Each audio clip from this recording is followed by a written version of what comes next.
But I don't know. When I was healthy, I was starting to get pretty damn good there. I'm really sorry to do this, but are we forgetting how Baker Mayfield's time at Cleveland ended? Nostalgia and perspective are huge in sports in general, and particularly sports fandom. People seem to picture this time in Cleveland for Baker Mayfield as being this wonderful time and brilliant era of his career. But look at the stats here.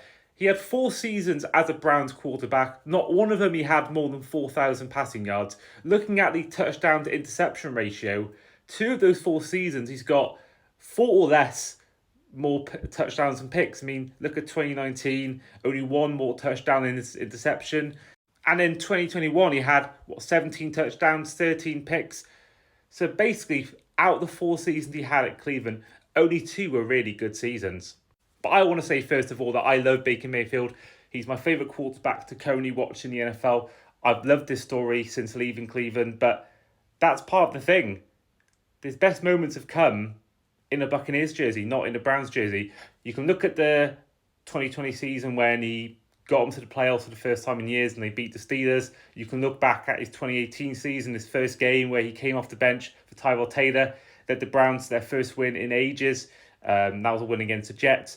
But his best moments as the player have come away from Cleveland. And I think that's one thing people are, focusing on is, how he's been now. And obviously the contrast is with Watson and how bad he's been for the contract and first round picks they gave up to get Deshaun Watson, and sort of the contrast between how Baker's evolved his game. But that's happened since leaving Cleveland, and nothing to do with Stefanski because he is a 2-time head coach of the year for a reason.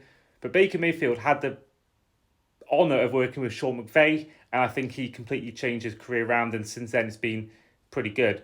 And Baker has done a really good job at repairing his reputation and sort of becoming a top 10, on his day, top 5 quarterback in the NFL. But let's not forget just how inconsistent it was in Cleveland for Baker Mayfield.